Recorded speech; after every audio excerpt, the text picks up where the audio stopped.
Haleluya, kekasih Kristus. Salam sejahtera buat kita semua. Hari ini kita kembali untuk mendengarkan firman, belajar firman. Dan kita percaya karena firman inilah yang menuntun kita kepada kebenaran. Dan kebenaran sesungguhnya itu hanya dari Allah saja.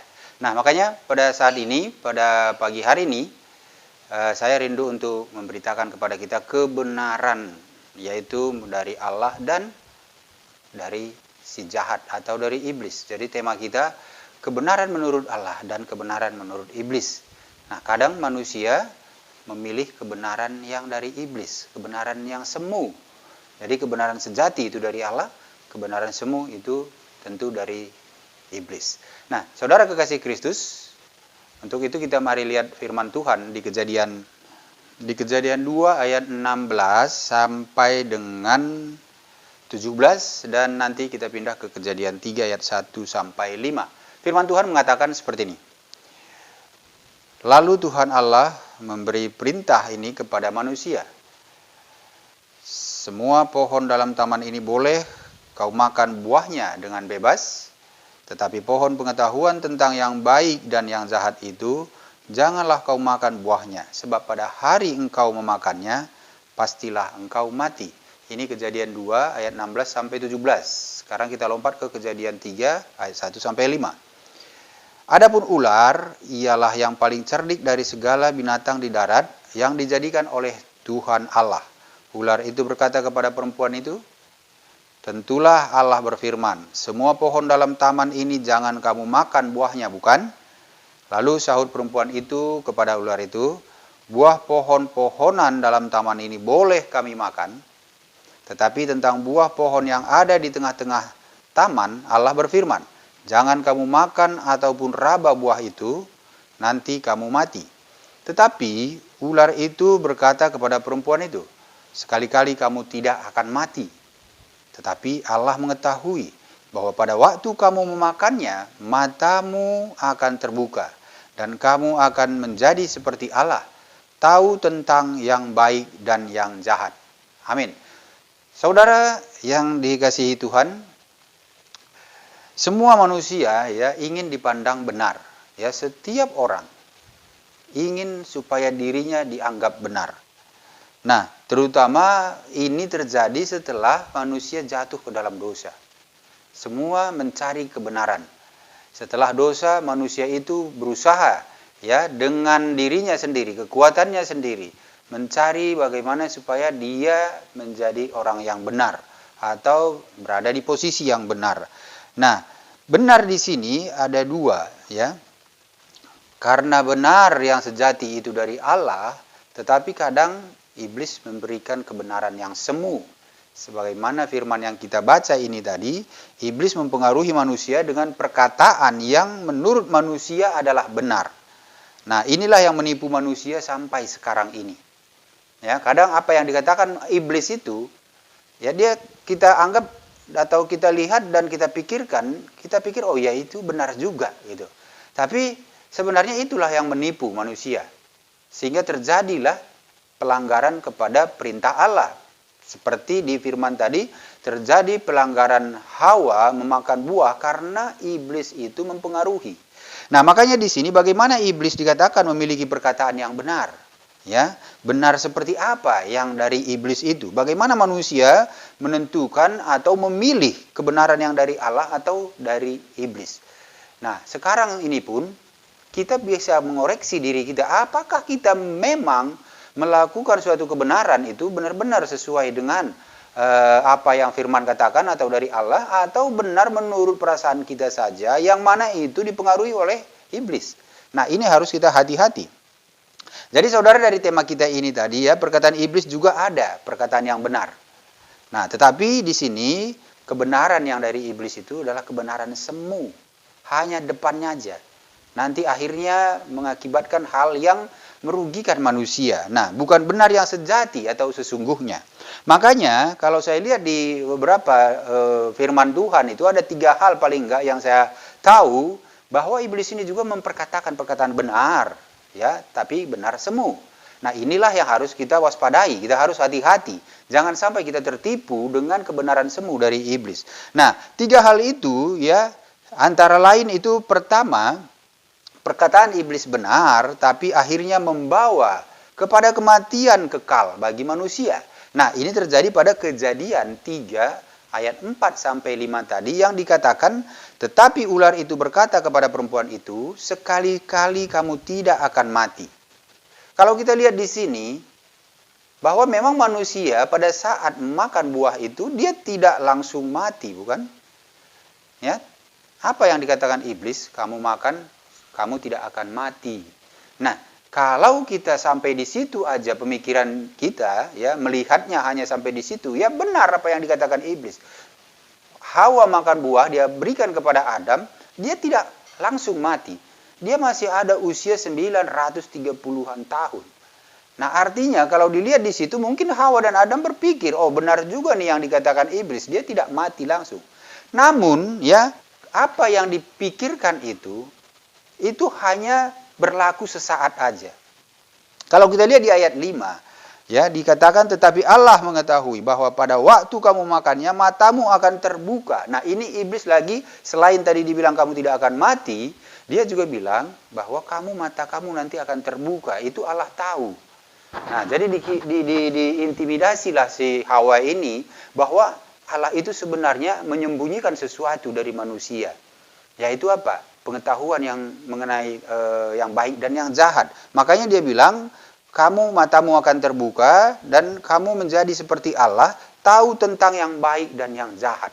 Nah, ini perkataan-perkataan iblis ini mengintimidasi yang memberikan kelihatannya benar di awal, tetapi akhirnya setelah itu kita bisa lihat cerita selanjutnya, bahwa setelah itu apa yang terjadi?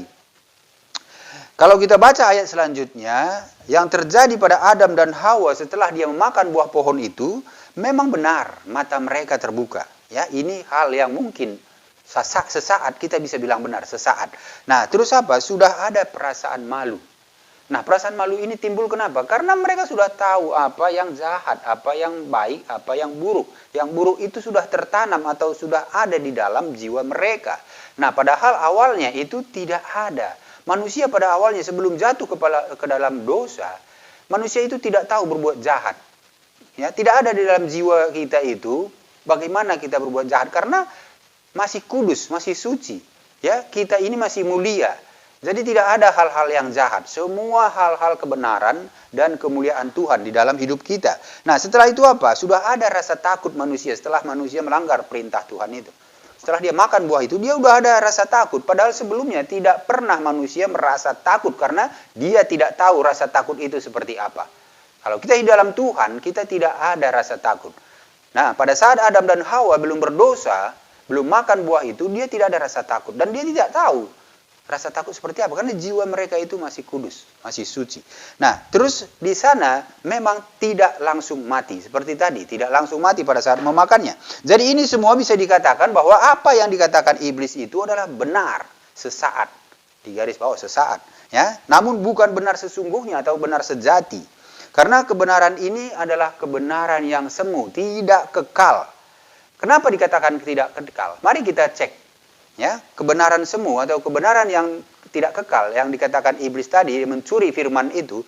Nah, pertama mata mereka memang terbuka, tapi apa akibatnya setelah mata mereka terbuka? Ya, mereka merasa hidupnya tidak nyaman lagi. Karena sudah ada perasaan malu. Dia bersembunyi dari Allah karena sudah ada rasa malu, jadi merasa tidak nyaman lagi, yang mana itu tidak pernah terjadi sebelumnya. Nah, sudah ada rasa takut yang sebelumnya tidak pernah ada. Jadi mereka itu selama ini tidak ada rasa takut. Terus tidak hidup kekal lagi. Nah, inilah kematian yang dibilang oleh Allah. Terpisah dari Allah, rohnya kita itu mati, sehingga terpisah dari Allah, dan juga jasmani atau daging kita juga mati. Tidak kekal lagi. Tidak pada saat itu, tetapi terjadi karena roh ini sudah tidak hidup lagi terhadap Allah, terputus dengan Allah, sehingga roh ini tidak lagi bisa memperbaharui jiwa dan tubuh ini untuk tetap kekal. Ya, nah inilah mengakibatkan maka manusia akan mati karena tidak lagi kudus, tidak lagi mulia. Nah, ini menjadi suatu akibat dari apa yang tadi Allah sudah katakan, bahwa kamu akan mati. Dan akhirnya memang mati. Tipu daya iblis tadi menyatakan kebenaran hanya sesaat atau kebenaran semu. Tetapi apa yang dikatakan Allah itu benar adanya dari awal sampai akhir. Nah, jadi semua ini apa?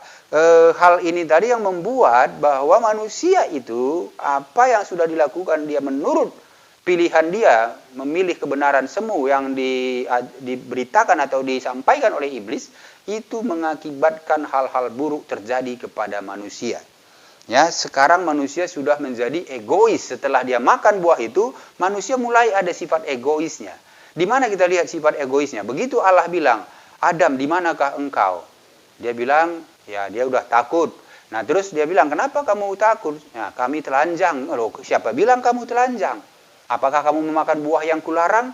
Nah, mulai dari situ, Adam sudah mulai egois, mementingkan diri sendiri. Apa dia bilang? Dia bilang, bukan saya, perempuan yang kau tempatkan, bagi saya itulah yang menyuruh atau membujuk aku untuk memakannya. Dia udah menyalahkan Hawa. Nah, Allah bilang lagi kepada Hawa, Hawa, kenapa engkau makan buah itu? Hawa menyalahkan siapa? Ular, ya, menyalahkan si ular yang dipakai iblis itu. Ular itulah yang mempengaruhi aku. Nah, jadi tidak ada di situ pengakuan bersalah. Harusnya, ya, kalau memang kita itu benar, ya berarti kalau kita melakukan salah, kita harus mengaku salah. Adam dan Hawa tidak, dia menyalahkan orang lain, udah membenarkan diri sendiri. Nah, inilah akibat dari kebenaran semu yang diikuti oleh manusia, yang ditawarkan oleh iblis. Jadi dari kejadian ini, saudara sekalian, apa yang kita pelajari untuk hidup kita saat sekarang ini? Dari kejadian Adam dan Hawa yang memakan buah ini tadi. Nah, pertama itu percaya pada perkataan Allah. Kita harus percaya pada perkataan Allah karena dia tahu apa yang terbaik bagi kita. Untuk rancangan-rancangan yang ke depan ini, Allah yang tahu apa yang terbaik bagi kita. Jangan menurut perasaan kita seperti Adam dan Hawa. Perasaan dia lihat, oh itu buah baik, memberikan pengertian. Itu perasaan dia atau jiwanya dia yang bergejolak untuk melakukan itu. Bukan lagi dari rohnya. Nah, itu makanya saat sekarang ini pun kita harus percaya pada firman, bahwa firman itulah yang kebenaran sesungguhnya. Rancangan-rancangan Allah lah yang bagi hidup kita yang terbaik, bukan rancangan kita. Nah, walaupun kadang ada hal lain yang kelihatan mungkin membuat kita ya lebih tergiur, ya. Kadang kita lihat di depan mata kita atau sepengetahuan kita, wah ini bisa membuat saya lebih baik. Belum tentu kalau itu bukan dari Allah. Nah, ini saudara pertama. Yang kedua, walaupun kita diberikan Allah kebebasan untuk memilih seperti Adam dan Hawa, dia dikasih free will, kebebasan untuk memilih, harusnya kita tetap memilih untuk mencintai Allah atau memilih untuk mengasihi dia terus, mengikuti apa perintahnya. Nah, hal yang ketiga, kita tidak boleh menyalahkan orang lain untuk kesalahan-kesalahan yang kita lakukan.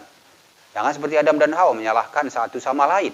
Ya, kita harus mengaku kita bersalah atau minta ampun. Seharusnya demikian. Adam dan Hawa minta ampun. Mungkin beda cerita kalau tadi Adam dan Hawa minta ampun.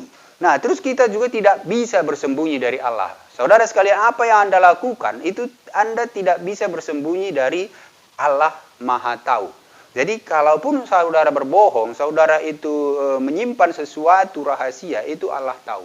Jadi kita tidak akan bisa bersembunyi dari situ. Ini yang terjadi pada Adam dan Hawa setelah dia mengikuti kebenaran semu yang diberitakan atau yang diajarkan oleh iblis atau yang disampaikan oleh iblis kepada Adam dan Hawa, dan mereka mengambil itu, mengikuti itu sehingga hal-hal itu terjadi yang tidak baik bagi mereka. Dan ini kita harus belajar dari situ supaya pada saat sekarang ini pun jangan terulang lagi. Karena firman mengatakan apapun yang ada di dalam bumi ini, di bawah kolong langit ini, tidak ada hal yang baru. Tetapi seluruhnya itu pengulangan saja. Apa yang sudah ada dulu itu diulang lagi saat sekarang. Mungkin dengan metode yang beda. Dengan cara-cara yang berbeda. Dengan mengikuti teknologi atau bagaimana yang sekarang perkembangan zaman. Nah, itu yang diikuti. Tetapi itu sudah pernah terjadi dahulu. Nah, sama halnya dengan Adam dan Hawa. Kesalahan-kesalahan Adam dan Hawa ini sekarang sering terjadi pada saat hidup kita sekarang ini. Banyak hal yang kadang kita mungkin merasa kita benar, tapi itu tipuan iblis. Benar yang kita pandang belum tentu benar menurut firman. Makanya semua itu kita harus berpatokan kepada firman Allah. Nah, ini saudara kekasih Kristus, pertama, benar yang tadi mengakibatkan bahwa manusia itu jadinya mendapat akibat yang tidak baik atau tidak hidup kekal lagi karena mengikuti perkataan kebenaran yang disampaikan oleh iblis, sumbernya itu salah. Nah, hal yang kedua, perkataan iblis benar tapi akhirnya membawa kepada kegagalan rencana Allah. Jadi kalau kita mengikuti perkataan iblis yang kita anggap benar itu, maka rencana Allah dalam diri kita itu akan gagal atau itu akan tertunda. Atau itu bisa jadinya tidak terjadi. Nah, itu kita lihat di Matius 4 ayat 5 sampai 6. Matius 4 ayat 5 sampai 6 dikatakan begini. Kemudian iblis membawanya ke kota suci dan menempatkan dia di bubungan bait Allah. Lalu berkata kepadanya, "Jika engkau anak Allah, jatuhkanlah dirimu ke bawah, sebab ada tertulis mengenai engkau ia akan memerintahkan malaikat-malaikatnya dan mereka akan menatang engkau di atas tangannya, supaya kakimu jangan terantuk kepada batu." Amin. Nah, ini firman Tuhan yang diambil iblis pada saat dia menggoda Yesus, ya, di padang gurun, pada saat Yesus 40 hari berpuasa. Nah, dia digoda oleh iblis, dicobai oleh iblis, ya, dengan mengambil ayat firman Tuhan. Nah, inilah liciknya iblis ini. Dia bisa mengambil ayat firman itu, tetapi tujuannya sebenarnya untuk menghancurkan. Makanya kan iblis ini adalah bapa segala pendusta, yang mana kerjanya hanya membinasakan, membunuh, menipu. Nah, itu semua pekerjaan-pekerjaan iblis. Jadi apapun itu, kalaupun kelihatan benar, tapi tujuannya nanti itu hanya untuk menghancurkan manusia, supaya manusia itu tidak lagi hidup di dalam kemuliaan Tuhan, atau menjauh dari Tuhan, atau dia bisa dikatakan menarik manusia supaya bisa lebih banyak lagi masuk neraka. Nah, ini tujuan dari iblis. Makanya di sini pun pada saat iblis menggoda atau mencobai Yesus, dia ambil ayat firman. Karena ada firman mengatakan demikian. Tetapi ya, pada saat Yesus dicobai iblis, ini saat yang dia cobai sama itu tipenya atau tipikalnya itu sama dengan saat dia mencobai Adam dan Hawa. Dia juga waktu saat mencobai Adam dan Hawa pakai firman itu, cuman dia pelintir firmannya. Nah, Adam dan Hawa tergoda dan melakukan dosa atau melanggar perintah Allah itu mengikuti keinginan iblis. Tapi kita lihat Yesus. Nah, Yesus ini apakah dia mengikuti atau tidak? Apa kata Yesus? Pertama kata Yesus begini, bahwa Yesus itu fokus kepada tujuan dan rencana Allah atas dirinya. Dia tidak mau melakukan itu karena apa? Karena Yesus hanya fokus kepada tujuan dan rencana Allah atas dirinya. Rencana Allah atas dirinya apa? Karena dia itu diutus Allah untuk menyelamatkan manusia dan harus mengalami kematian. Nah, itulah rencana Allah bagi dia. Dan dia hanya fokus pada itu. Jadi dia tidak ada keinginan lain dari dirinya sendiri selain hanya melakukan rancangan Allah bagi dirinya. Makanya Yesus tidak mengikuti perkataan yang benar yang dari iblis tadi. Ya, karena apapun yang dikatakan iblis, Yesus tahu bahwa rencana Allah itu bukan dari iblis, tetapi dari Allah. Nah, itu yang pertama. Yang kedua, karena Yesus mengerti firman Allah. Nah, dia tahu firman, sehingga dia tahu bahwa hal itu sama saja dengan mencobai Allah. Maka Yesus bilang kepada iblis, kamu ada firman tertulis, jangan mencobai Tuhan Allahmu. Yesus membantah apa yang iblis katakan dengan apa? Mengambil firman, dengan memperkatakan firman. Jadi kita pun ya harusnya demikian. Nah, pada saat itu dicobai Yesus ini, dia tidak membantah perkataan itu bahwa itu tidak ada tertulis. Itu memang ada tertulis, tapi Yesus tahu firman, dia tahu semua firman, makanya dia bisa mengatakan bahwa ada tertulis, jangan mencobai Tuhan Allahmu. Jadi tidak hanya satu ayat aja ya kita paham, kita harus mengerti seluruh isi firman itu sehingga apa? Tidak kita comot-comot ayat untuk membenarkan. Ya, kalau kita hanya comot-comot itu akan terjadi seperti ini tadi. Iblis mengatakan begitu, kita tidak tahu ya hingga kita pikir oh iya itu firman, kita lakukan. Nah, padahal sebenarnya ada firman yang mengatakan bahwa jangan mencobai Tuhan Allahmu. Berarti kita tidak boleh dengan sengaja melakukan atau mencobai. Nah, ini yang dikatakan oleh Yesus. Hal yang ketiga ini Yesus melihat. Ini penting. Ya, dari mana sumber perintah atau cobaan itu? Dari mana itu datangnya? Dari Allah kah atau dari iblis? Perkataan atau suruhan itu, cobaan itu. Nah, kalau sumbernya bukan dari Allah, dia tidak akan melakukannya. Ya, karena dia hanya melakukan kehendak Bapa. Yesus sering bilang, selama dia ada di bumi, dia hanya melakukan kehendak Bapa, bukan kehendak dia. Nah, bukan kehendak manusia, apalagi kehendak iblis. Dia sama sekali tidak tertarik.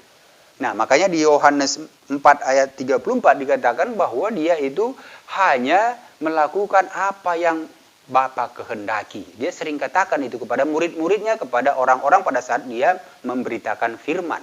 Aku telah turun dari sorga dan aku hanya melakukan apa yang disuruh oleh yang mengutus aku, katanya. Nah, itu maksudnya Allah Bapa. Nah, itulah yang dilakukan oleh Yesus, sehingga dia tidak mengikuti kehendak iblis. Ini saat sekarang ini kita pun harus melakukan hal yang seperti itu, saudara sekalian. Pertama kita harus memahami dulu firman semua. Biar apa? Biar kalaupun nanti iblis itu mengambil firman untuk menggoda kita, mencobai kita, mau menyesatkan kita, kita tahu isi firman bahwa ada firman yang tadi dicuri oleh iblis. Jadi kita tidak bisa menang atas iblis kalau kita tidak tahu firman. Kita tidak bisa menang dari pencobaan-pencobaan atau godaan-godaan iblis kalau kita hanya mengerti sebagian atau sedikit aja firman. Tapi kita harus mengetahui semuanya sehingga kita bisa punya pegangan kuat. Ya, setiap firman apapun dipelintir oleh iblis kita tahu. Ya, nah ini hal yang harus kita tiru di sini dan sumbernya kita harus tahu. Ya, apapun yang baik, ya, kalau kita melakukan suatu pekerjaan itu baik dan kita anggap itu suatu pekerjaan yang memang menghasilkan yang baik, atau bisa dikatakan tidak semua hal yang benar itu ya benar menurut Allah. Kadang kita mungkin membantu orang itu hal yang baik. Kita bantu orang yang susah hal yang baik. Tapi di dalam diri kita merasa bangga. Kita merasa melakukan kebaikan lebih dari orang lain. Kita merasa diri kita lebih baik. Nah, ini suatu hal yang kita kadang tidak sadari. Tetapi sebenarnya ini sudah didompleng oleh hasutan atau tipuan iblis. Nah, dia sudah memberikan rasa kebanggaan, kesombongan bagi diri kita tanpa kita sadari. Padahal kita berbuat baik, menolong orang kan baik. Tapi ya itu, kalau kita sudah menolong orang dengan perasaan merasa lebih baik dari orang lain, merasa bangga diri, nah itu sudah bukan lagi yang sejati. Ya, jadi banyak hal yang mungkin kita lakukan tanpa kita sadari itu baik, tapi belum tentu baik bagi Allah.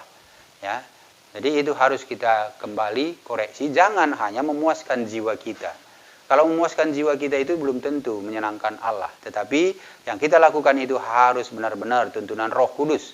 Yang mana pada saat kita melakukan, itu ciri-cirinya kita tidak mengharapkan imbalan, kita tidak mengharapkan pujian, ya, kita tidak merasa kita lebih baik dari orang lain. Nah, itulah ciri-cirinya kita memang benar-benar dengan tulus atau dari hati nurani kita dengan tuntunan Roh Kudus. Itulah kebenaran yang sejati, ya. Itulah yang kebaikan yang sejati. Nah, ini makanya di sini hal yang kedua ini tadi Yesus tidak tergoda karena tiga hal yang tadi yang sudah saya sebutkan.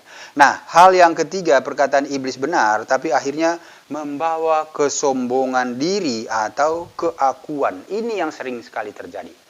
Ya, kita melakukan segala sesuatu yang benar, tapi membawa kesombongan kepada diri kita. Membawa keakuan, aku lebih baik, aku lebih pintar, aku lebih tahu, aku lebih kaya. Nah, banyak keakuan ini. Ini sebenarnya suatu tipuan iblis tanpa kita sadari. Itu hanya kepuasan jiwa kita, ya, menyenangkan diri sendiri, ya, tapi tidak menyenangkan Allah. Nah, ini yang bahaya. Kita lihat di Kisah Rasul 16 ayat 16 sampai 18 bahwa perkataan iblis itu benar, tetapi itu bisa membawa kesombongan. Kisah Rasul 16 ayat 16 sampai 18. Pada suatu kali ketika kami pergi ke tempat sembahyang itu, kami bertemu dengan seorang hamba perempuan yang mempunyai roh tenung.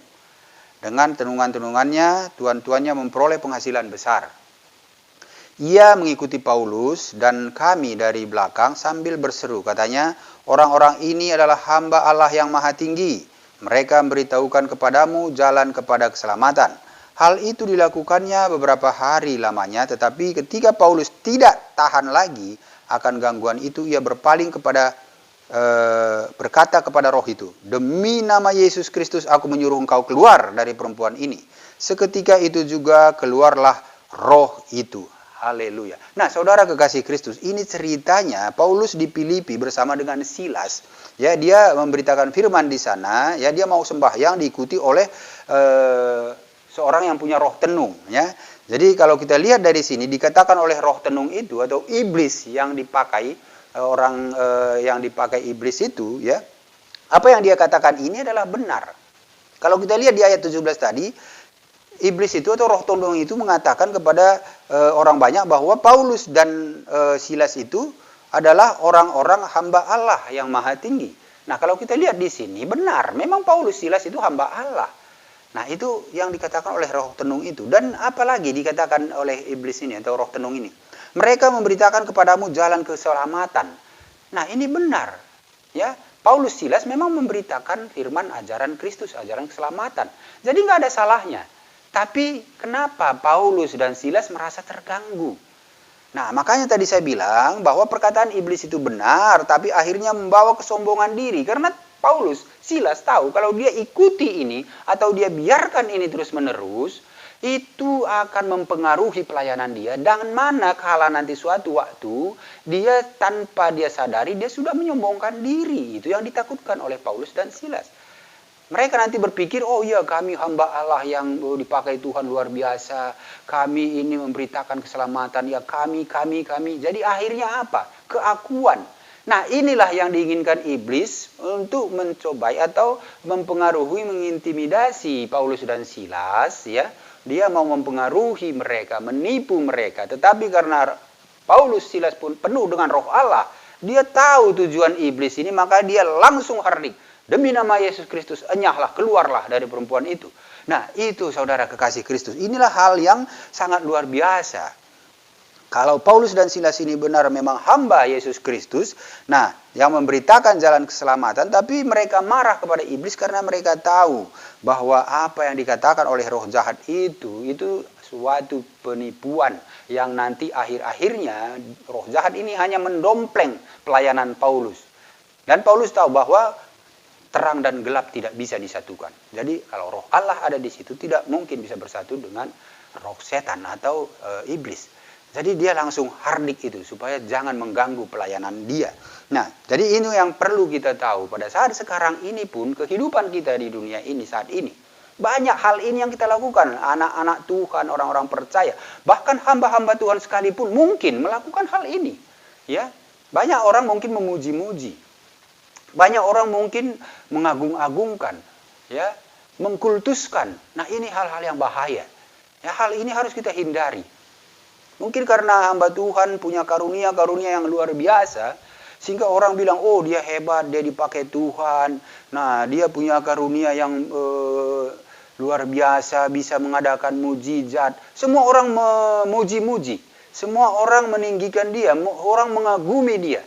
Sehingga pengikutnya banyak. Ini perlu dihati-hati, ini perlu hati-hati. Kalau sering-sering dipuji, nah ini berarti ada di dalam puji-pujian itu, di dalam yang diagung-agungkan itu, iblis pasti tidak tinggal diam. Ya, iblis pasti mengambil celah. Kapan dia mau atau kapan dia siap untuk mempengaruhi orang itu. Sehingga pada suatu saat nanti, pada saat pelayanannya mungkin bertambah besar, bertambah banyak, sehingga dia sudah lupa bahwa itu semua dari Allah. Nah, sehingga dia apa? Dia mengatakan nanti, ya aku berdoa untuk dia pasti sembuh. Aku berdoa buat ini pasti terjadi. Aku melakukan ini pasti diberkati. Ini sudah mulai aku. Ini yang berbahaya. Inilah yang dilakukan iblis kepada Paulus dan Silas. Dan ini harus kita waspadai. Terutama hamba-hamba Tuhan. Ya, orang-orang percaya. Harus kita tahu. Jangan sampai kita menjadi sombong. Jangan sampai kita merasa akulah lebih baik dari hamba Tuhan yang lain. Akulah yang lebih pintar dari hamba Tuhan yang lain. Akulah melakukan banyak hal daripada hamba-hamba Tuhan yang lain. Akulah yang bisa membuat mukjizat, yang bisa melakukan sesuatu yang luar biasa, yang diberkati Tuhan daripada hamba-hamba yang lain. Hanya bisa berbicara, mengajarkan, tidak ada mukjizat-mukjizat yang dilakukan, tidak ada hal-hal hebat yang dipakai Tuhan. Berarti dia bukan dari Tuhan. Nah, ini berbahaya. Ini harus kita hati-hati. Ya, jangan sampai iblis mengambil kesempatan pada celah-celah yang kita tidak kadang sadari.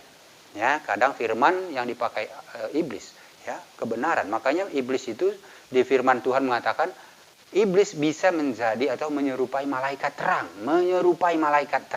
Sepertinya dia malaikat terang, tetapi iblis ada di dalamnya. Ini saudara kekasih Kristus, saya rindu ya kita bisa memahami ini semua dan kita coba mulai mengoreksi diri. Apapun yang kita lakukan, coba kita renungkan dan coba kita berserah kepada Tuhan untuk memberikan kuasa Roh Kudus itu menuntun kita, sehingga setiap yang kita lakukan itu kita percaya dan kita agungkan nama Tuhan. Bukan kita melihat diri kita ini yang dipakai Tuhan luar biasa. Bukan semua Tuhan mau pakai setiap manusia yang percaya. Semua Tuhan mau pakai. Mungkin dengan karunia-karunia yang berbeda-beda. Kita satu sama lain tidak ada yang punya karunia semua. Mungkin saudara ya punya karunia 2, 3 bisa saja. Tapi tidak akan memiliki semua karunia. Karena Allah juga tidak mau di satu orang aja semua karunia. Karena kalau di satu orang nanti itulah kesombongan itu. Nah, tapi kalau kita punya karunia mungkin penyembuhan, ada lagi karunia yang bernubuat, jadi saling melengkapi. Itulah fungsi tubuh Kristus. Kita saling melengkapi, saling menopang, dan saling membutuhkan. Makanya kita bisa saling mendoakan. Nah, kekasih Kristus, ini hal 3 yang perlu kita renungkan di dalam kehidupan kita saat sekarang ini. Apalagi zaman-zaman sekarang, zaman modern ini, ya banyak sekali tipu daya iblis melalui teknologi kadang-kadang dipakai, yang mungkin kita pikir itu hal yang baik, ya. Tetapi kita tahu bahwa di situ pun iblis pasti tetap akan mau mempengaruhi manusia. Jadi kesimpulannya bahwa pertama, kebenaran sejati tidak pernah bisa sejalan dengan kebenaran semu. Itu udah pasti. Yang sejati itu tidak bisa dan tidak mungkin berjalan dengan yang tidak sejati atau yang semu. Kedua, kebenaran sejati sering menuntut kita untuk bersabar dan menguasai diri. Ini kadang sering yang kita tidak mampu atau kadang kita tidak bisa menguasai diri di dalam kita melakukan kebenaran sejati. Tidak ada kesabaran. Tapi kebenaran sejati itu kadang menuntut itu dari setiap orang. Supaya apa? Supaya kita kuat di dalam iman kita. Ya, orang yang sabar, orang yang menguasai diri, itulah salah satunya buah-buah roh. Ya, jadi Roh Kudus itu buah-buahnya sabaran dan penguasaan diri. Maka benar, jelas sekali kebenaran sejati itu pasti memperlihatkan buah roh. Nah, itu yang kedua. Ketiga, kebenaran sejati hanya bersumber dari Allah saja. Ya, melalui firman-Nya.